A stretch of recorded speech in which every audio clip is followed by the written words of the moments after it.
Hey, this is Mike from Feedline Labs. Hey, today we're going to show you the provisioning portion of the AirPulse device. We're currently waiting for PCB board designs that are out for the radio portion of the control or the device. So we're going to show you how the device provisions. So basically, you buy a AirPulse device, you plug it in, it powers up, and it gives you 90 seconds every time it powers up to connect to its local Wi-Fi. So the AirPulse publishes a local Wi-Fi and gives you a chance to change or set up its firmware initially.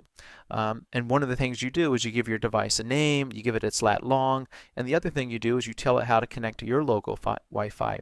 Because what it does is when it starts scanning for repeaters and it finds activity, it transmits up to the Greyline API using your Wi-Fi, just like you're using your Wi-Fi to do everyday activities. And it's very secure too. Let me show you how that works. So we're looking on my desktop. You're looking at the Arduino IDE. It's used a lot for firmware and stuff like that. That's what we're writing in C++ here. I've been writing this code. So what we're going to do is we're going to hit this button here. It's going to compile the code and push it out to the device. The device you see in the little window is the one with the red light on it. That I recorded in my iPhone, so just so you can see what we're talking to.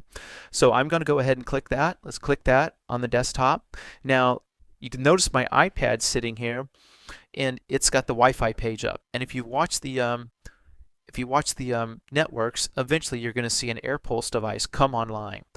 So it's compiling the sketch down here, which is really just the code. Where my mouse is down here, it's kind of pre-compiling the code, and as soon as it's done, you'll start seeing some activity. Here it goes. It's pushing the code out to the device now. So it's compiled the firmware and says, yep, you're good. No compiler errors. Let's push that out to the device. And as soon as it's done, we'll switch over to the serial monitor. That shows all our debugging code that we spit out while we're debugging this. So notice it came up right away and said, hey, AirPulse B65, whatever, is online.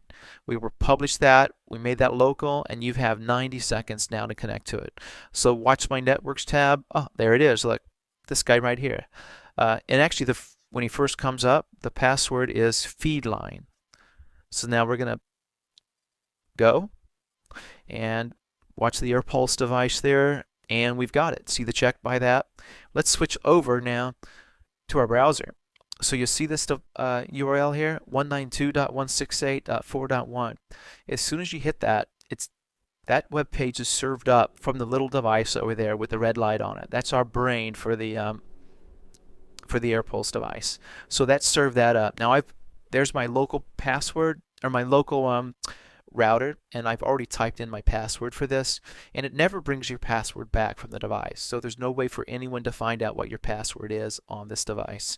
And I've given it a name, Whiskey Niners AirPulse. I've given it a lat long. I'm ready to go. Now I'm not going to hit save. I guess I will hit save.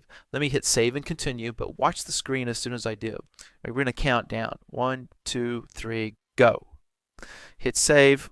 Watch the device. See, it knows I hit save.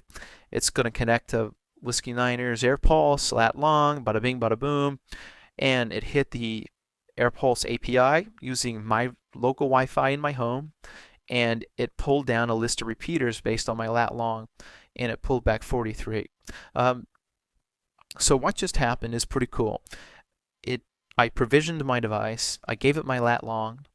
I gave it a name, because we're going to show those on the map, but not your exact location. We're going to show a kind of a general area where AirPulse devices are, so we know, so you can see the coverage we have. It's up and running. So anytime you need to change that information, you can just disconnect your AirPulse, plug it back in, and that 90 seconds connect to the AirPulse over here. Let's see if we can pull that back up. Yep, it's probably already gone. Yeah, see, it's already gone. So if you look at my iPad now, notice that AirPulse device is gone. There's no window for someone to get in there and mess with your AirPulse device. And as a matter of fact, that screen you saw is the only web page in the device, and that screen never pulls back your password. So there's just no way for anyone to get in there and mess with your device. So it's pretty secure. But anyway, that's the provisioning piece.